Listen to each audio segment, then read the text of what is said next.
That was a discussion on NPR this morning that I was listening to, was how much redacting could they do in protection of the privacy of, others than the police. Right. And there was some argument that it would be expensive, difficult, and time-consuming for them to do that type of editing in order to make the videos from police cameras, available to FOIA.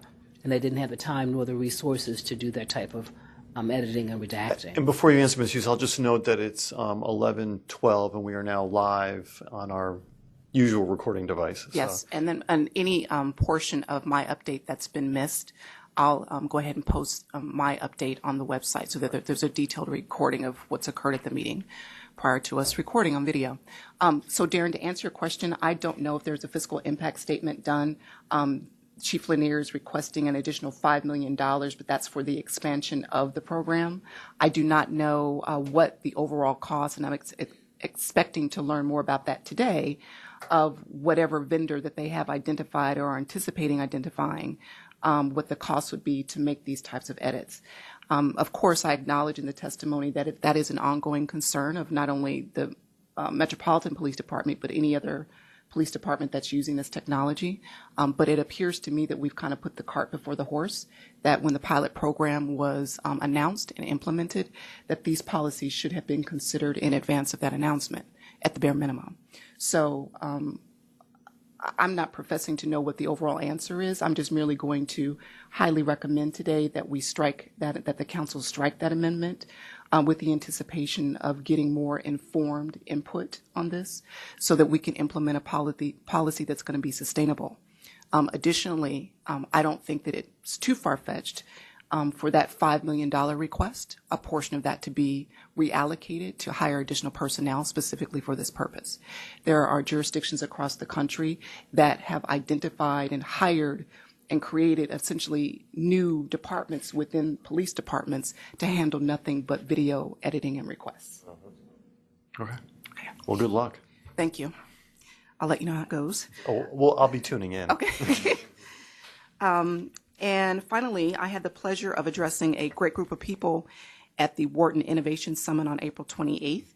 Much of the discussion revolved around federal data, so it was eye-opening for many in the session to learn that there is, in fact, an Office of Open Government for the district, and also to learn about the city's recent accomplishments on open data. Great.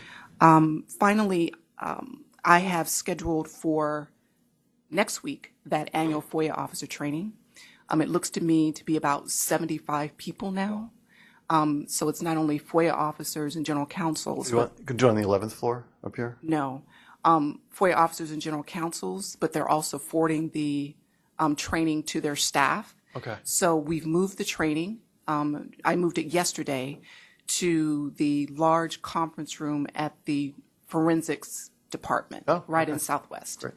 So there should be more than ample space for everyone to be seated comfortably there. It's a beautiful building. Yes, it is. It's a reason to get outside. So that concludes the update for the Office of Open Government. Terrific. Well, good luck this afternoon. Thank you. Okay. Report from the Director of Government Ethics, Mr. Sobin. Good morning, everyone. Nice to see everybody again. Excuse me.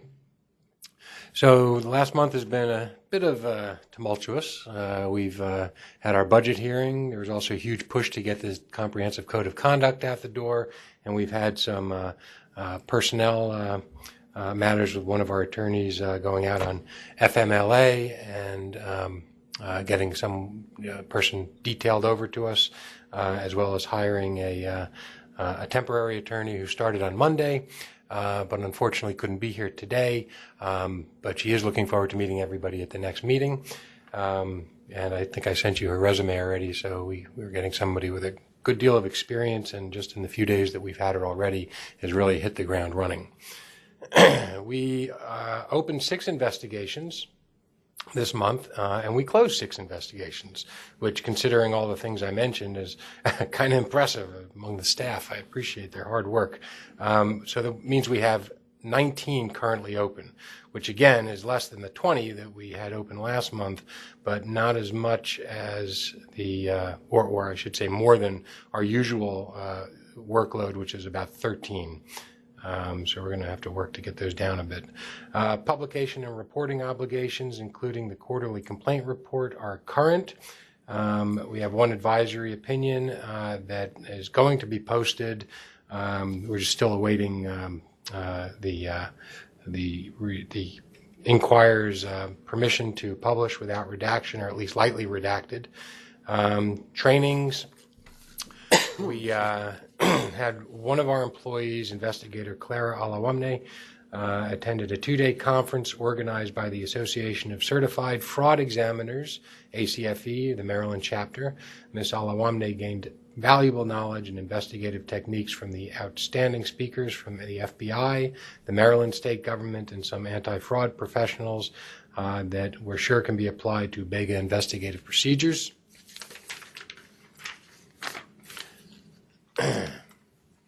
Attorney advisor Christina Patzelt attended a 1.5-hour training titled From the Practice to the Bench, What I Learned as a Trial Lawyer and My Expectations of Litigants Before Me. This session was set up by the Attorney General's Office and facilitated by the Honorable Tanya Chutkin of the U.S. District Court for the District of Columbia. Our training on our end continued to be heavy. We did 9 in the last month, including FDS trainings, training for the Office of Partnership and Grant Services, training conducted at the Department of Health. We apparently did so well there, they want 6 more. 6 more? Yeah, 6 more. And we did a special customized training for Councilmember Allen and his staff, and a separate one for Councilmember McDuffie's staff. There were 3 full ethics training sessions held, as well as 2 new employee orientations. Advisory opinions. There was 1 formal written advisory opinion request since the last meeting. That opinion was issued on April 14th, but we are awaiting consent of the requester to publish it in substantially unredacted form. There are no outstanding requests for formal opinions at this time. That opinion dealt with post-employment guidance on whether an employee is permitted to work with industry leaders in establishing a cooperative created in accordance with rules adopted while he was the head of the agency with oversight of the industry, and if so, what he is permitted to do. The cooperative would be engaged in self-regulation of certain aspects of the industry. On the informal advice side, we had 53, down a little bit from 65 last month, and 57 the prior month. These included things such as questions concerning donations and partnerships, stemming from the authority we were given in the Donations Act, to adding the Donations Act to the Code of Conduct. There continues to be questions about where co-sponsorships start and where donations end, or vice versa. So we gave the training the other day on that. We think we're providing useful guidance. The comprehensive code of conduct should help a lot in that respect. One of the inquiries was from an agency that asked whether they're authorizing legislation which permitted them to solicit, accept, and use private gifts, grants, or donations, required them to comply with the Donations Act when soliciting donations, or permitted them to use logos in conjunction with corporate sponsorships for the planned citywide public school event. Following a meeting with us, they were advised that they were required, in fact, to comply with the Donations Act because the existing mayor's memo required subordinate agencies with statutory authority to accept and use donations to comply with that mayoral directive, as well as the Donations Act. Under last year's arrangement, the donor would be a private fund and not the individual cash donors. Thus, the private fund and each of its partners providing in-kind services would have to execute separate donation agreements. Further advice was that their statute arguably gave them the authority to enter into partnerships that would include the use of logos, but that as a matter of best practice, they should seek legislative authority from the council that would resolve any ambiguities. They were provided with copies of 3 legislative measures that do in fact give agencies the express authority to enter into partnerships, to use as a model. Item E, our ethics legislation. A couple of things going on in this area. On Tuesday, the Lobbyist Activity Reporting Transparency Amendment Act of 2015 was introduced in the Council with 5 introducers and co-sponsors, or co-sponsors. Introducers were Allen, council members Allen, Shea, Mendelson, Silverman, and co-sponsor Grosso. This bill is introduced, would require anyone lobbying the council or the executive branch to file monthly activity reports with the Director of Government Ethics, rather than the current practice of filing every 6 months. We believe that would have a significant fiscal impact on our operations. Did we know that did we know that they were going to introduce this? No, And I didn't know. Ryan, did you know? How long was Ms. Patzell laying on the floor once she heard that this was going to occur, or that they were? I'm not saying it's going to occur, but that they were introducing the bill. I can only imagine. Yeah. I can only imagine. Me too. So obviously, we're going to take the position that while more transparency is a good thing, it's kind of useless without the funds to support it. Even the idea of monthly, see, I mean, that's, I think it sounds like an undue burden on the lobbyist, and I don't know how much you really get to see on a monthly basis. Well, the other thing about it is, I mean, and I know that they don't think about the back end of all of this when they do it, but the whole purpose is that someone will actually take a look at these things and enforce the non-compliance, right? Right. I mean, today we're going to consider half a dozen requests to waive for failing to file within X number of days of when they were due, Right. which we, as in the past, have largely denied because most of the excuses are, oops, I forgot. Could you imagine if we have to do this on a monthly basis? Hundreds. It might be revenue generating, but difficult. Not to mention, it's a huge burden on us, right? But we're government servants. But the lobbyists themselves, I mean, this is like another enormous, especially because we've taken the position, and rightfully so, and now we're going to clarify the legislation, that you still have to report even when there's no activity. Right. And that's right. I mean, that's the right position to take, but still. So we'll see if they end up having a hearing on it, and then we'll discuss our position, our official position at that point. I mean, and again, without taking an official position, maybe quarterly, but even that is an enormous outlay of time and resources. And the question is, I mean, what do they do in other places? Right? I mean, what's going on elsewhere, and does it make a difference from those jurisdictions that do it? I mean, right. We should look at that. So, yeah, no. Okay. You have our concern. I note also that D.C. Law 20-79, the Campaign Finance Reform and Transparency Amendment Act of 2013, became effective in February of 2014, but the funding was not certified until March of this year. That law, you may recall, requires BEGA to promulgate rules to require lobbyists to report bundle contributions on their activity reports. We anticipate presenting these rules for the board's consideration at the next meeting. Our plan is to have them adopted as emergency rules in time for the July activity reporting period. Also on the subject of donations, we met with the director of the Office of Advisory Neighborhood Commissions on whether the ethics legislation recently introduced by Councilmember Nadeau would permit ANC commissioners to accept donations that did not exceed the $1,000 limit in the ANC statute. For donations in excess of $1,000, ANC commissions are required to obtain council approval. I wanted to clarify through the legislation that the donation authority in the ANC statute applied to ANC commissions and not to individual ANC commissioners. I'm sorry, not me, the director of the Office of Advisory Neighborhood Commissions.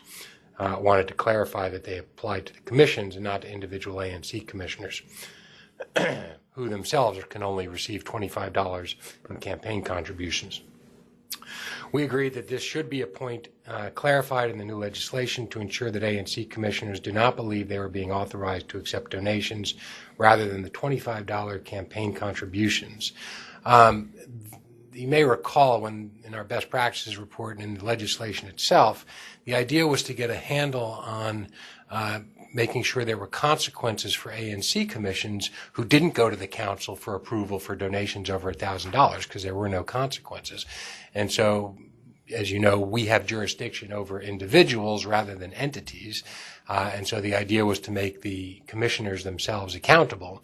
But upon further discussion, we didn't believe that it would be appropriate to have commissioners who were acting on behalf of the commission held personally accountable when it should be the commission as a whole that's held accountable.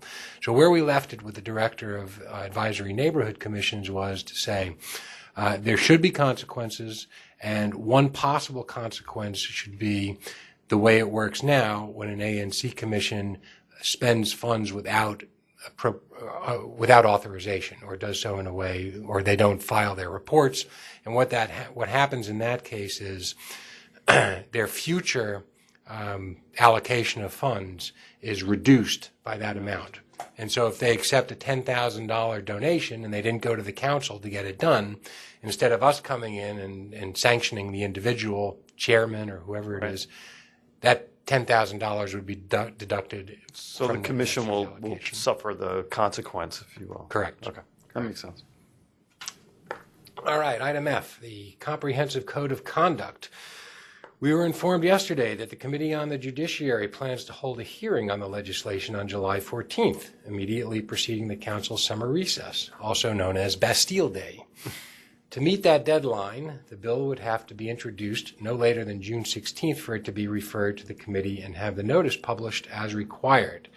As I read the Council rules and our legislation, BEGA is directed to submit the proposed legislation, and as an independent agency, the legislation must be introduced through the Council chairman.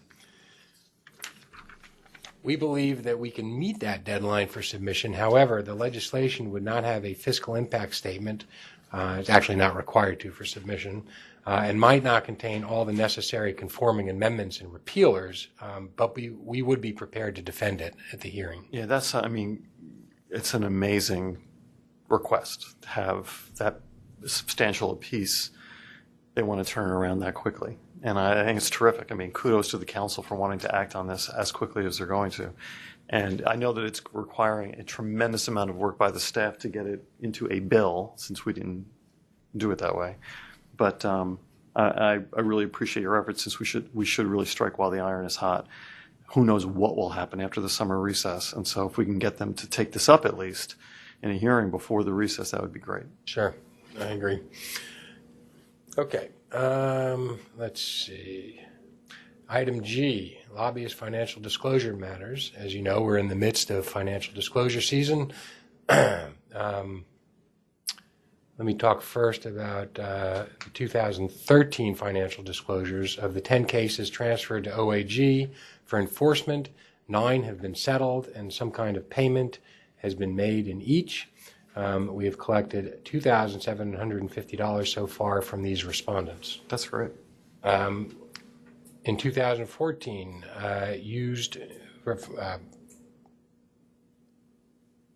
we used the electronic filing system for the first time to send out email notices to public officials, ANCs, and candidates. We sent hard copy letters to those filers whose email addresses were not provided. Still waiting on lists of public filers from a few agencies due to transition of administration of many employees in 2014, having since left the agencies or their positions. The email system has had a few hiccups, but overall it's been a vast improvement, because it means that we as a staff aren't sitting around stuffing envelopes for hours on end. I got mine. It goes to your DC email account. We'll check afterwards to make sure that you got it. Yeah. But anyway, it's been much better and much cheaper for the office too, not even having to pay postage to send all this stuff out by email. Sure. As I said, a couple issues with the vendor, and multiple reminders going to people. But hey, more reminders are better than less. The new electronic filing system is being used by filers to file already, even though the deadline isn't here yet. There have been a couple glitches in the system, as I said, which we communicated to the vendor immediately and resolved, but generally things are working well. Good. And the one thing I have to add to that is just at this time last year, I don't think we had nearly this many people who were in compliance already. Because with the email reminders, people seem to be motivated to just do it immediately, which is take care of it, and absolutely have it be done, and it's working very well. Yeah, because the email contains the link right to the sign in, and you have all your information right there, so it goes really quickly. Yeah. Although the questions are different, not quite, but they're there's subtle changes that you just have to make sure that people are paying attention. But you, more than anyone else, will be able to help them out. So next we have a number of items that are requests for waivers. And I'm not sure if you want to do that in the public portion of the meeting or the confidential portion of the meeting. I think we've done these in the public portion in the past, so I think we should go ahead and do them. And I mean, you sent them to us in advance. We could probably go through them pretty quickly. So the first one is Dennis Dunn, who was the lobbyist from AT&T. Right.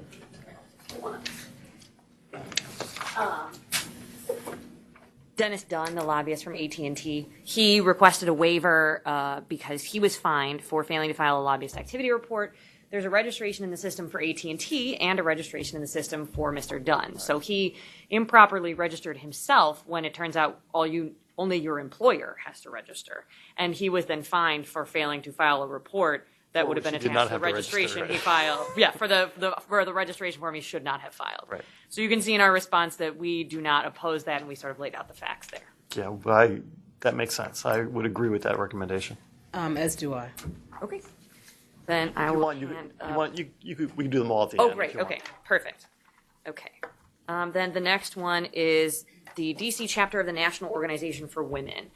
They are seeking a waiver because they registered as lobbyists, they said, out of an abundance of caution, and did not realize that if there was no lobbying activity done, that they still needed to file. In their waiver request, they do make a point that because they're a nonprofit, the $300 fine is, I think, 15% of their overall budget or something to that nature. But our response was, as usual, which is that, as is indicated in the trainings and everything else, that even if you don't lobby, you have to file an activity report. Yeah. So I would deny the waiver request. That we were opposing it. Yes. Okay. All right. So the next one would be DBA International. This was submitted by David Reed. And DBA International, the problem that they said that they had essentially was that they entered into a 6-month agreement with a lobbyist, and that lobbyist failed to communicate to them that they were required to file a 2015 January activity report. They said that they contacted that lobbyist in January of 2015, and that he got back to them saying he would check, and then apparently immediately left the employment of the lobbying firm he was working for. So again, we do, by the fact that they registered, sort of impute the knowledge that they have to file to all people who are registered, And they clients and lobbyists. And they might want to call up their lobbyist company, Yes. if you will, and get their $300 back, because I'm voting to deny the waiver. Yes. Okay.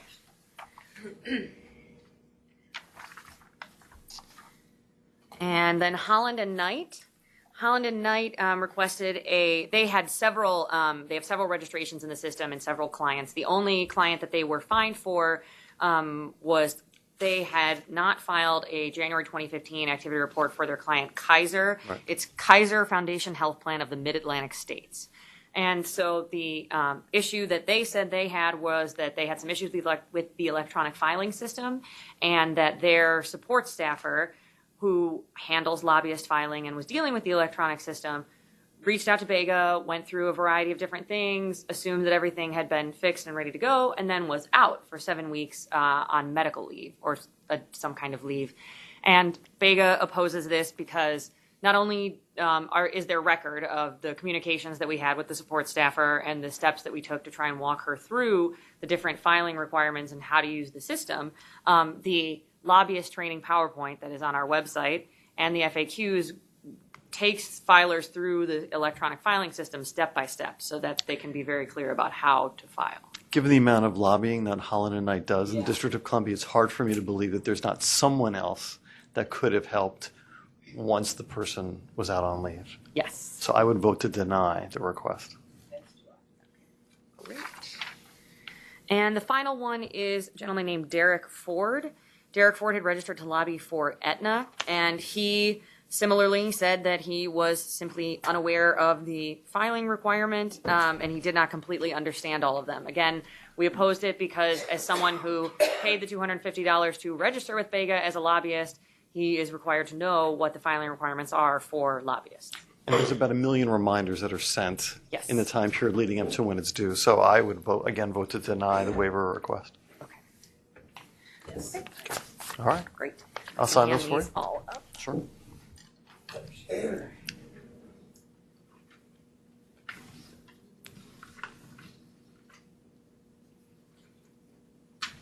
So the last one is the one that's granted. The rest are the. Denies. Thank you. Okay, Mr. Sobin, you may continue. Item H, the budget discussion. As we mentioned earlier, we had our budget hearing last week. Ms. Hughes has already talked about the position for her office. We also asked for one on our side, as I mentioned before, someone who could really focus on the trainings, which have become a huge burden for the office, especially with the new administration coming in, because they're requesting quite a number of trainings, which is a good thing. We really appreciate that, but it takes away from our other duties. And as you know, under our performance plan with the government, we have with the executive, we have performance measures that are tied to how quickly we are able to resolve investigations, as well as how quickly we're able to get advisory opinions out the door. We are not measured on how many trainings we do or how quickly we do the trainings. We're just statutorily required to do that. That's right. So I am very optimistic, actually, based on conversations I've had, that the council will find money for us to fill those positions. Of course, anything can happen before the end, but and I do want to just mention one thing with regard to the mayor. The mayor didn't propose this for us in her budget, but I don't believe it was because she wanted to deny the office additional resources. I think it was just, I don't think it ever reached her, and I think the press of other business and budgetary needs, sort of took precedence. Sure, but I would also, the council seems to be sensitive and interested in the comprehensive code of conduct, which will, of course, require training. And so if they're going to move quickly on it, they're going to want us as an entity to provide training on it sooner rather than later. And so funding a position will certainly help move that along. Right. I think previously I had suggested that we also think of, adding more technology to our training to sort of to help out in this instance. I know that you cannot just give someone a tape and tell them to take a look at the tape, but I think that there are some things that could possibly be integrated to help from a technological perspective. There's so much training now that's done online, and right. So maybe for organizations that you've already trained, your follow-up training could be something that could be done online. So go ahead. That's always been one of the job functions that I had hoped would be a job function that would be fulfilled by the IT specialist person to assist us in using that technology and getting those trainings out. So hopefully the third time will be the charm. And I completely agree, and we're looking forward to that too. But the argument that I made to Councilmember McDuffie and his committee the other day was that ethics training are a little bit different than your normal trainings where you may go and learn how to use Word, Microsoft Word, or another spreadsheet program or something. The nature of our ethics trainings are so interactive. They turn into informal advice-giving sessions a lot of times, and that's good because we want the employees to be asking these questions. And so while I think electronic trainings can certainly help with our burden, I don't think it's ever going to be something that replaces it. No, but there may be I'm not suggesting that modules. it's something that would Hatch replace it. I take it as something in addition to, and it may be able to help you once you've done basic training. As a follow-up, you can say, okay, now I've done the training, and it's good for people to be able to go online and look at things when you can't come back. Right. But we do post our PowerPoints online already. I know, but I've seen, I take as a consultant, I end up having to make, commitments from this perspective of ethics, and the training that I'm provided oftentimes from the company that I'm working for is an online, go on, answer questions. If you get it wrong, there's an explanation there why it's wrong. Right. Lots of, it done interactively. That's definitely in the works with the program that we bought. I forgot the name of it. We have the software in-house now to do that. We made that purchase last fiscal year. It's just not having someone in place to walk us through it and to just fully implement it. So again, I just reiterate that I don't see it as replacing training, but I do see it as being something to help streamline training, and particularly, when we're at a time when you're asking for more headcount, and, I just think that maybe you don't need two, maybe you need one as opposed to two, but I don't know. If the city council is willing to give you two, then I guess you take the two. We'll keep our fingers crossed. One other item on the comprehensive code of conduct. We actually submitted it at the budget hearing last Thursday to them, and not just to the council member at the hearing, but to all the council members as well as the mayor. The draft has been posted on the BEGA website for comment, and we submitted copies links to at least two individuals who are well known in the field of government ethics, Robert Wexler of City Ethics and Professor Paula Francesi from Seton Hall University, who has graciously agreed to take a look at it for us. Which is great because I know she was involved in the New Jersey Ethics Code, which apparently got great press last week. I saw the article in the paper. That's where we got it from. Yeah, that's great. All right. Non-confidential investigations. We have only one to speak about. I'll let Ms. Patzelt discuss it. So last month, Yes. we presented a notice of violation for the board to issue in case 1028-1028-006 in Ray J. McKenzie. We spoke with Mr. McKenzie over the course of the last month, and we have reached a negotiated disposition that we're presenting to the board today. There is a fine of $10,000. That fine is divvied up into payments over the course of a year, and Mr. McKenzie agreed to 5 violations, 1 violation of the financial conflict of interest portion of the Ethics Act, Right. 1 violation of maintaining a financial interest in an outside entity where there was a likelihood that that business would be involved in an official government action or decision taken by him, and 3 counts of serving in a representative capacity for an outside entity in a matter before a district, involving all of the times he presented plans to the district.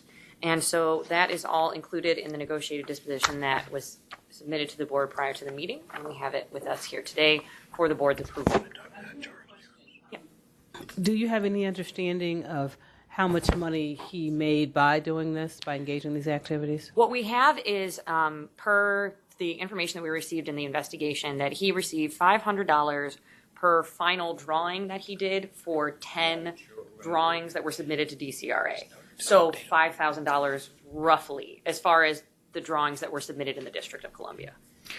And so this represents essentially twice Yes. what he would have made, which seems to be relatively consistent to what we've been doing in other negotiated dispositions. Yes. And 5 counts is pretty substantial, and he will bear whatever consequences there are on the disciplinary side.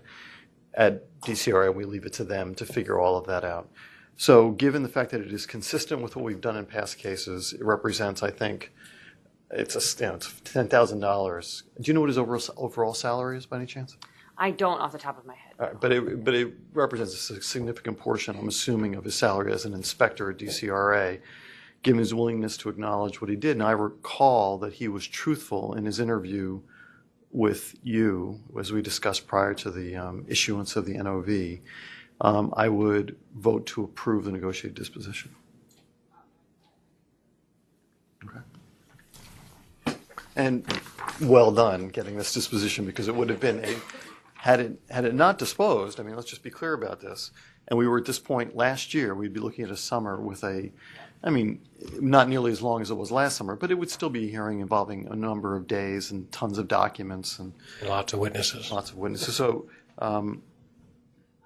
To add another comment, which is not directly on point to this matter, but again, listening to NPR this morning, I don't know if you heard about DCHR and the issue of not having a sufficient number of inspectors to inspect a construction, and that they had allowed private contractors basically to hire people to do inspections, which in a sense is inherently has a conflict, because if the private contractor hires someone, they says you're doing a not so great job, they won't get hired again.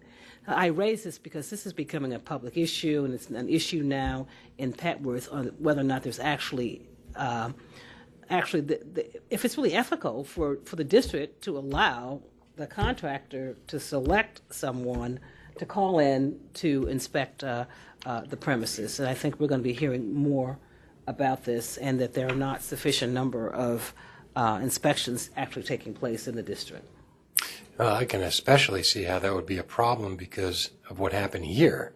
I mean, if you have a contractor who's working on houses in the neighborhood and then they get called in, in his private capacity, and his other clients, and he gets called in to work for the district, it could be a situation where he ends up inspecting his own work, and then we don't have jurisdiction over those guys. Supposedly, I think they're supposed to get some sort of third party, but the third party is beholden because that's how they're getting paid is by the contractor. So I'm just saying this is probably a larger issue than just this one person. But I think it is a good look-see into what's going on out there with the inspections of the house. I'll look into this. So, okay, anything else in the non-confidential investigations? No? Nothing else, sorry. Somewhat related. I reached out to the Assistant Attorney General handling the Hicks. Oh, yes. And he was going to confirm, or attempt to confirm with Mr. Richardson what his client's pleasures were.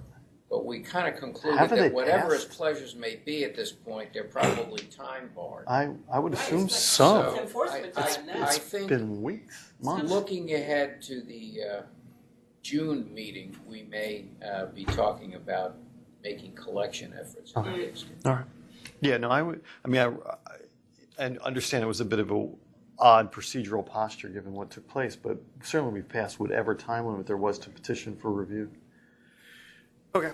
With that, the board offers an opportunity every month for members of the public to offer comments or thoughts to the board directly. We do that before we go into a closed session so the public doesn't have to sit around and wait while we're in closed session, since we never know how long that's going on. So if anybody would like to say anything, now's the time.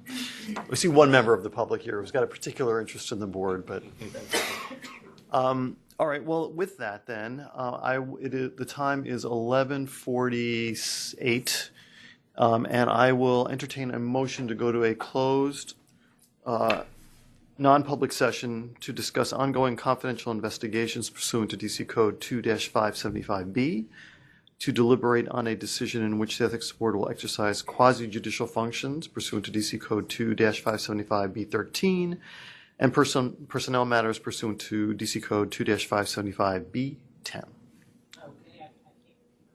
So moved? Okay, all those in favor say aye. Aye. All right. With that, we'll go ahead and close the meeting.